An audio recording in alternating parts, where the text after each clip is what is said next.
Standard chemistry 4th unit production of metals അതിലെ let's assess questions ആണ് ഇന്ന് നമ്മൾ ഡിസ്കസ് ചെയ്യുന്നത്. അപ്പോൾ നമ്മൾ ഈ ചാപ്റ്റർ മുഴുവൻ 3 പാർട്ടുകളിലായിട്ട് വളരെ ഭംഗിയായിട്ട് പഠിച്ചു കഴിഞ്ഞു. First question, which of the properties of metals is utilised in the following instances. അപ്പോൾ താഴെ കൊടുത്തിരിക്കുന്ന കുറച്ച് മെറ്റൽസ് അതിന് ഉപയോഗം കൊടുത്തിട്ടുണ്ട്. അപ്പോൾ മെറ്റലിന്റെ ഏത് പ്രോപ്പർട്ടിയാണ് ഇതിന് ഉപയോഗിക്കുന്നത് എന്നാണ് ചോദിച്ചിരിക്കുന്നത്. അപ്പോൾ നമ്മൾ ഈ ക്വസ്റ്റ്യൻസ് കുറച്ച് സിമ്പിൾ ആണ്. നമ്മൾ ടെക്സ്റ്റിൽ പഠിച്ച ഡയറക്റ്റ് ക്വസ്റ്റ്യൻസ് ആണ് കൂടുതലും. നോക്കിയാൽ ഒന്നാമത്തത്, aluminium utensils are used for cooking. Aluminium കുക്കിങ്ങിന് വേണ്ടിയിട്ട് ഉപയോഗിക്കുന്ന പാത്രങ്ങളിൽ നിർമ്മിക്കാൻ വേണ്ടിയിട്ട് അലുമിനിയം ഉപയോഗിക്കുന്നുണ്ട്. ഇത് അലുമിനിയത്തിന്റെ ഏത് പ്രോപ്പർട്ടീസ് ആണ് ഇവിടെ ഉപയോഗിക്കുന്നതെന്നാണ് ചോദിക്കുന്നത്. എന്തുകൊണ്ടാണ് അലുമിനിയം ഉപയോഗിക്കുന്നതെന്ന്. അപ്പോൾ നമ്മൾ പഠിച്ചതാണ് ഹീറ്റ് കണ്ടക്ടിവിറ്റി. പിന്നെ ഹീറ്റ് കണ്ടക്ട് ചെയ്യാനുള്ള കഴിവ് കൂടുതലാണ് അലുമിനിയത്തിന്, പെട്ടെന്ന് ചൂടായി കിട്ടും. അപ്പോൾ അത് ഹീറ്റ് കണ്ടക്ടിവിറ്റി ഒന്നാമത്തത്. ദെൻ ലൈറ്റ് വെയിറ്റ് ആണ്, വെയിറ്റ് കുറവാണ്. Then can be moulded into any shape. പല ഷേപ്പിൽ നമുക്ക് അതിനെ മോൾഡ് ചെയ്തെടുക്കാൻ പറ്റും. അങ്ങനെ ധാരാളം ടൈപ്പിലുള്ള പാത്രങ്ങൾ നമുക്ക് ഉണ്ടാക്കിയെടുക്കാം. ദെൻ ലോ പ്രൈസ് ആണ്, താരതമ്യേന വില കുറഞ്ഞതാണ്. അപ്പോൾ ഇത്രയും കാര്യങ്ങളാണ് അലുമിനിയത്തിന് നമ്മുടെ കുക്കിങ്ങിനുള്ള പാത്രങ്ങൾ ഉണ്ടാക്കാൻ വേണ്ടിയിട്ട് ഉപയോഗിക്കുന്നതിന്റെ ഒരു ഘടകം എന്ന് പറയുന്നത്. ദെൻ രണ്ടാമത്തെ ക്വസ്റ്റ്യൻ, കോപ്പർ. രണ്ടാമത്തെ അല്ല, ഇതിൽ തന്നെ രണ്ടാമത്തെ metal copper is used for making vessels.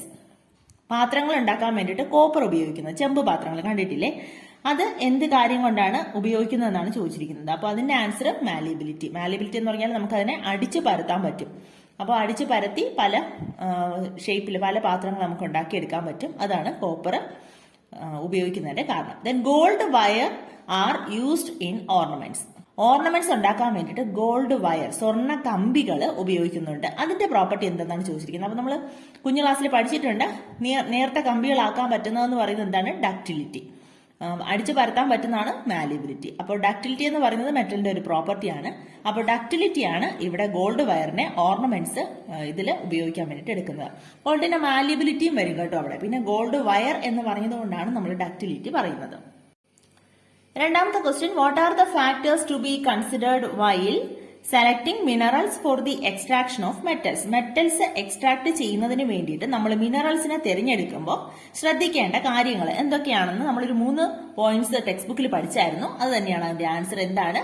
ഒന്നാമത്തത് ഹൈ അവൈലബിലിറ്റി ഓർ അബണ്ടൻസ്, ധാരാളമായിട്ട് ലഭ്യത നോക്കണം. Then easily and ചീപ്ലി separable, easy ആയിട്ട്, പിന്നെ അതായത് വളരെ വേഗത്തിൽ, പിന്നെ ചിലവ് കുറഞ്ഞ രീതിയിൽ നമുക്ക് സെപ്പറേറ്റ് ചെയ്തെടുക്കാൻ കഴിയണം. Then third point, high metal content, അതിന്റെ മെറ്റൽ കണ്ടന്റ് കൂടിയ മിനറൽ ആയിരിക്കണം. ഈ 3 കാര്യങ്ങളാണ് നമ്മൾ നോക്കേണ്ടത്. ദെൻ മൂന്നാമത്തെ question, write the different stages involve in metallurgy. മെറ്റലർജിയിൽ ഇൻവോൾവ് ചെയ്തിരിക്കുന്ന ഡിഫറെന്റ് സ്റ്റേജ്, പല സ്റ്റേജുകൾ നമ്മൾ പഠിച്ചു. അത് എന്തൊക്കെയാണെന്നാണ് ചോദിച്ചിരിക്കുന്നത്. അപ്പോൾ അത് ഏതൊക്കെയാണെന്ന് എഴുതിയാൽ മതി. What are the different stages എന്നല്ലേ ചോദിച്ചിരിക്കുന്നത്. അപ്പോൾ ഏതൊക്കെയാണെന്ന് എഴുതിയാൽ മതി. എക്സ്പ്ലെയിൻ ചെയ്യാൻ പറയുവാണെങ്കിൽ നമ്മൾ അത് എക്സ്പ്ലെയിൻ ചെയ്ത് എഴുതണം. അപ്പോൾ മാർക്ക് അനുസരിച്ച് എഴുതുക കേട്ടോ. അപ്പോൾ അതിലുള്ള സ്റ്റേജസ് എന്തൊക്കെയായിരുന്നു? ഒന്നാമത്തത് concentration of the ore. Different methods of concentration of the ore are. Concentration of the ore ആണ് ആദ്യം. ഓറിനെ നമ്മൾ കോൺസെൻട്രേറ്റ് ചെയ്യും. അതിൽ നമ്മൾ 4 മെത്തേഡ് പഠിച്ചു. Levigation or hydraulic washing, ഫ്രോത്ത് flotation, magnetic separation, leaching. അപ്പൊ ഇത് എന്താണെന്ന് ചോദിച്ചിട്ടില്ല, ഏതൊക്കെ മെത്തേഡ് ആണെന്ന് ചോദിച്ചിട്ടുള്ളൂ. ഇത് നമ്മൾ വളരെ വിശദമായിട്ട് പഠിച്ചതാണ്, ഷോർട്ടായിട്ടും പഠിച്ചതാണ്. അപ്പൊ അത് അറിഞ്ഞുകൂടാത്തവര് അതൊന്നും കൂടെ ഒന്ന് കണ്ടു നോക്കുക കേട്ടോ. ദെൻ രണ്ടാമത്തെ സ്റ്റേജ്, ഒന്നാമത്തത് കോൺസെൻട്രേഷൻ ഓഫ് ദി ഓർ. അങ്ങനെ കോൺസെൻട്രേറ്റ് ചെയ്ത് കിട്ടിയ ഓറിനെ നമ്മൾ extraction of metal from the concentrated or, അതിൽ നിന്ന് നമ്മൾ മെറ്റലിനെ എക്സ്ട്രാക്ട് ചെയ്യും. അതിന് 2 സ്റ്റേജ് ഉണ്ട്. Conversion of or into it's oxide, ആദ്യം ഓക്സൈഡ് ആക്കി മാറ്റും. അതിന് 2 മെത്തേഡ് ഉണ്ട്, calcination and roasting. Then reduction of oxide, ഈ ഓക്സൈഡ് ആക്കിയതിനെ നമ്മൾ റെഡ്യൂസ് ചെയ്യും using reducing agent. Then last stage ആണ് റിഫൈനിങ് ഓഫ് മെറ്റൽസ്. അതിന് 3 മെത്തേഡ് പഠിച്ചു, ലിക്വേഷൻ, ഡിസ്റ്റിലേഷൻ, ഇലക്ട്രോളിറ്റിക് റിഫൈനിങ്. അപ്പോൾ ഇത് എഴുതിയെടുത്ത് പഠിക്കുക കേട്ടോ. നോട്ട്ബുക്കിലേക്ക് എഴുതിയെടുത്ത് പഠിക്കുക. നാലാമത്തെ question, what are the different methods for the refining of metals. ലോഹ ശുദ്ധീകരണത്തിന് വേണ്ടിയിട്ട് നമ്മൾ ഉപയോഗിക്കുന്ന ഡിഫറെന്റ് മെത്തേഡ്സ്. നമ്മൾ ലാസ്റ്റ് മെത്തേഡ് ആണ് റിഫൈനിങ് ഓഫ് മെറ്റൽസ് എന്ന് പറയുന്ന 3ാമത്തെ സ്റ്റേജ്. നമ്മൾ ഇപ്പം കണ്ടതേ ഉള്ളൂ. അതിനുള്ള മെത്തേഡുകൾ ഏതായിരുന്നു? 3 മെത്തേഡാണ് നമ്മൾ പഠിച്ചത്. Liquation, distillation, then electrolytic refining. How is iron extracted industrially. Iron എങ്ങനെയാണ് നമ്മൾ ഇൻഡസ്ട്രിയലി എക്സ്ട്രാക്ട് ചെയ്തെടുത്തത്, വ്യാവസായികമായിട്ട് നിർമ്മിച്ചെടുത്തത്. അപ്പോൾ ഒരു ഇച്ചിരി വലിയ ക്വസ്റ്റ്യൻ ആണ്. അപ്പോൾ അതെങ്ങനെയാണെന്ന് ചോദിച്ചാൽ നമ്മൾ അത് എങ്ങനെ എക്സ്ട്രാക്ട് ചെയ്തെടുത്തു എന്ന് എഴുതണം. അതിന്റെ ഇക്വേഷനും കാര്യങ്ങളൊക്കെ എഴുതണം. അപ്പോൾ അതെങ്ങനെ എഴുതാൻ നോക്കാം. Iron is industrially prepared from haematite. നമുക്കറിയാം ഹേമറ്റൈറ്റ് എന്ന് പറയുന്ന ഓറിൽ നിന്നാണ് അയൺ പ്രിപ്പയർ ചെയ്തെടുക്കുന്നത്. The impurities having low density are removed by washing. Impurities low density ആയിരുന്നു, അതുകൊണ്ട് നമ്മൾ ആദ്യം കോൺസെൻട്രേറ്റ് ചെയ്യാൻ എന്ത് ചെയ്യും? വാഷ് ചെയ്താൽ മതി. വാഷ് ചെയ്ത് അതിനെ റിമൂവ് ചെയ്യും. Then the ore is subjected to roasting. Then റോസ്റ്റിംഗിന് നമ്മൾ വിധേയമാക്കി. During roasting impurities like sulphur, arsenic, phosphorus, water etcetera are removed. Simple sentence ആക്കി എഴുതുക കേട്ടോ. നമ്മുടെ ടെക്സ്റ്റിൽ ഉള്ളതുപോലെ തന്നെ എഴുതണമെന്നില്ല, പഠിക്കാൻ സിമ്പിൾ സെന്റൻസ് ആക്കി നമ്മൾ അത് പ്രസന്റ് ചെയ്യാം. അപ്പൊ ഈ റോസ്റ്റിംഗിന്റെ സമയത്ത് സൾഫർ, ആഴ്സനിക്, ഫോസ്ഫറസ്, വാട്ടർ മുതലായവ റിമൂവ് ചെയ്യപ്പെടും. Then silicon dioxide, silica present in the ore is not removed. അപ്പോഴേതാ റിമൂവ് ചെയ്യാത്തത്? Silica. Silicon dioxide SiO2, silica എന്ന് പറയുന്ന ഇമ്പ്യൂരിറ്റി റിമൂവ് ചെയ്യില്ല. ദെൻ നമ്മൾ പിന്നെ എന്താ ചെയ്തത്? The roasted hematite is mixed with coke, limestone and the mixture is changed in to a blast furnace. എന്നിട്ട് നമ്മൾ ബ്ലാസ്റ്റ് ഫർണസിലേക്ക് ഈ മിക്സ്ചേഴ്സ് മാറ്റും. ഏതൊക്കെയായിരുന്നു? Coke, limestone, hematite. ഓർക്കുന്നുണ്ടല്ലോ? അപ്പൊ അതിനകത്ത് നടക്കുന്ന 3 റിയാക്ഷനാണ് ബ്ലാസ്റ്റ് ഫർണസിൽ നടക്കുന്നത്. ഹൈ ടെമ്പറേച്ചറിൽ കാൽസ്യം കാർബണേറ്റ് വിഘടിച്ച് ഡിസോസിയേറ്റ് ചെയ്ത് കാൽസ്യം ഓക്സൈഡും കാർബൺ ഡൈ ഓക്സൈഡുമായിട്ട് മാറും. ഈ കാൽസ്യം ഓക്സൈഡ് ആ സിലിക്കൺ ഡയോക്സൈഡിനെ, സിലിക്കേനെ സ്ലാഗ് ആക്കി മാറ്റും, കാൽസ്യം സിലിക്കേറ്റ് ആക്കി മാറ്റും. ഇത് ഫ്ലക്സ് ആണ്, ഇത് ഗ്യാങ് ആണ്. ഫ്ലക്സും ഗ്യാങ്ങും കൂടെ ചേർന്ന് നമുക്ക് സ്ലാഗ് ആക്കി മാറ്റി അതിനെ അങ്ങ് മാറ്റും. ഫർണസിന്റെ ഒരു സൈഡിൽ കൂടെ നമുക്കത് കളക്ട് ചെയ്യാം. ദെൻ ഇതിനകത്തുള്ള കോക്കിലെ കാർബൺ ഓക്സിജനുമായിട്ട് റിയാക്ട് ചെയ്ത് കാർബൺ ഡൈ ഓക്സൈഡും ഹീറ്റും ഉണ്ടാകും. ഈ കാർബൺ ഡൈ ഓക്സൈഡ് കോക്കിലെ കാർബണുമായിട്ട് പിന്നെയും റിയാക്ട് ചെയ്ത് കാർബൺ മോണോക്സൈഡ് കിട്ടും. ഈ കാർബൺ മോണോക്സൈഡ് ആണ് ഹെമറ്റൈറ്റിനെ റെഡ്യൂസ് ചെയ്യുന്നത്. Fe2O3 റെഡ്യൂസ് ചെയ്ത് Fe ആക്കി മാറ്റും, അയൺ ആക്കി മാറ്റും. നമുക്ക് ലാസ്റ്റ് അയൺ കിട്ടും. ഇത് ഒരു മോൾട്ടൺ സ്റ്റേജിലാണ് കിട്ടുന്നത്. ഈ അയണിനെ നമ്മൾ പറയുന്നതാണ് പിഗ് അയൺ. അപ്പൊ അതോടെ വേണമെങ്കിൽ എഴുതി ചേർക്കാം കേട്ടോ. അപ്പൊ നമ്മൾ വിശദമായിട്ട് ഒത്തിരി തവണ ആവർത്തിച്ചത് കൊണ്ടാണ് കുറച്ച് സ്പീഡിൽ പോയത് കേട്ടോ. അപ്പൊ എന്തെങ്കിലും സംശയമുള്ളവർ ആ ക്ലാസ് ഒന്നുകൂടെ കണ്ടു നോക്കാം. Then 6th question, write the uses of the following. ഈ താഴെ കൊടുത്തിരിക്കുന്ന 3 എണ്ണത്തിന്റെ യൂസസ് എഴുതാൻ. ഇതെന്താ? Nichrome, stainless steel, alnico, alloy steels അല്ലെ? അത് നമ്മൾ 3 എണ്ണം തന്നെയാണ് പഠിച്ചത്. അതിന്റെ യൂസസ് അത് ടെക്സ്റ്റ് ബുക്കിൽ തന്നെ ഉണ്ട്. അപ്പൊ അതിന്റെ യൂസസ് എന്ന് പറയുന്നത് nichrome, stainless steel, alnico. Nichrome എന്ന് പറയുന്നത് എന്തിനു ഉപയോഗിക്കുന്നതായിരുന്നു? For making heating coils. Heating coils ഉണ്ടാക്കാൻ വേണ്ടിയിട്ടാണ് നമ്മൾ നിക്രോം യൂസ് ചെയ്യുന്നത്. ദെൻ സ്റ്റെയിൻലെസ് സ്റ്റീലോ for the manufacture of utensils, parts of vehicles.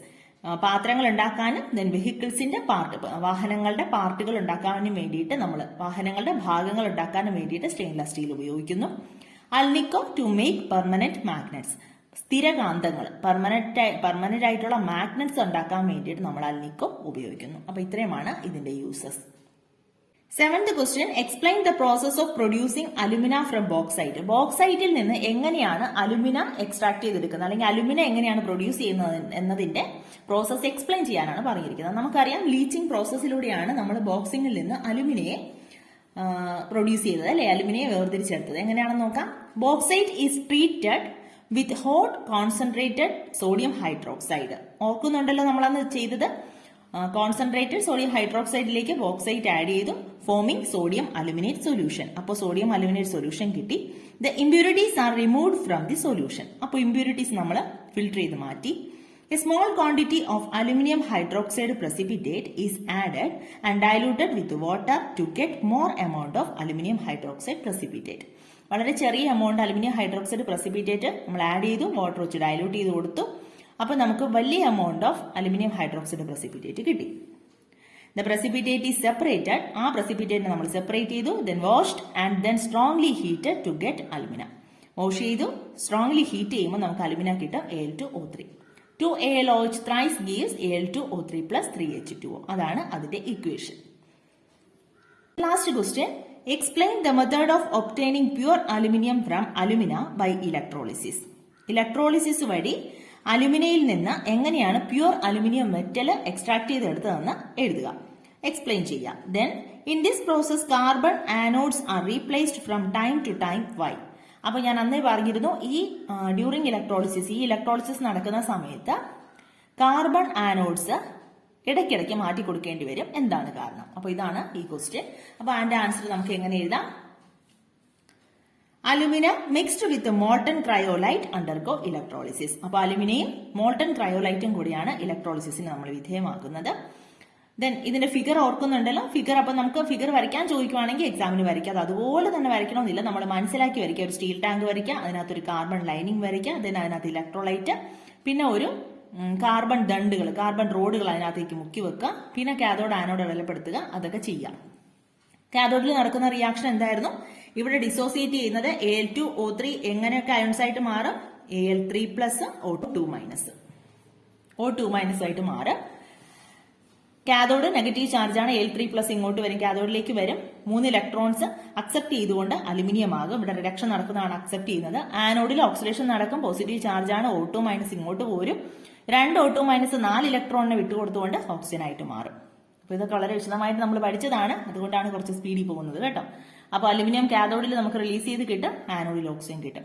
ഇനി രണ്ടാമത് അതിൽ ചോദിച്ചിരുന്ന ക്വസ്റ്റ്യൻ ആണ്, അതിനകത്ത് കാർബൺ റോഡ് റീപ്ലേസ് ചെയ്യുന്നത് എന്തിനാണ്? അപ്പൊ ഇവിടെ നമുക്ക് ആനോഡിൽ കിട്ടുന്ന oxygen reacts with carbon at anode and form carbon dioxide. ആനോഡിലെ കാർബണുമായിട്ട് റിയാക്ട് ചെയ്ത് കാർബൺ ഡൈ ഓക്സൈഡ് ഉണ്ടാക്കും. Thus anode gets used up. അപ്പോൾ പിന്നെ അത് കഴിഞ്ഞിട്ട് ആനോഡ് നമ്മളിങ്ങനെ തീർന്നുകൊണ്ടിരിക്കും, യൂസ് ചെയ്തുകൊണ്ടിരിക്കുകയല്ലേ. അപ്പൊ അതിനകത്തുനിന്ന്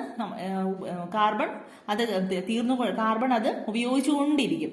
അപ്പോൾ അതിനകത്ത് നമുക്ക് ആവശ്യത്തിന് കാർബൺ ഇതിനകത്ത് കിട്ടത്തില്ല. So anode is replaced frequently. അങ്ങനെ നമ്മൾ ആനോഡ് ഇടയ്ക്കിടയ്ക്ക് മാറ്റിക്കൊണ്ടിരിക്കണം.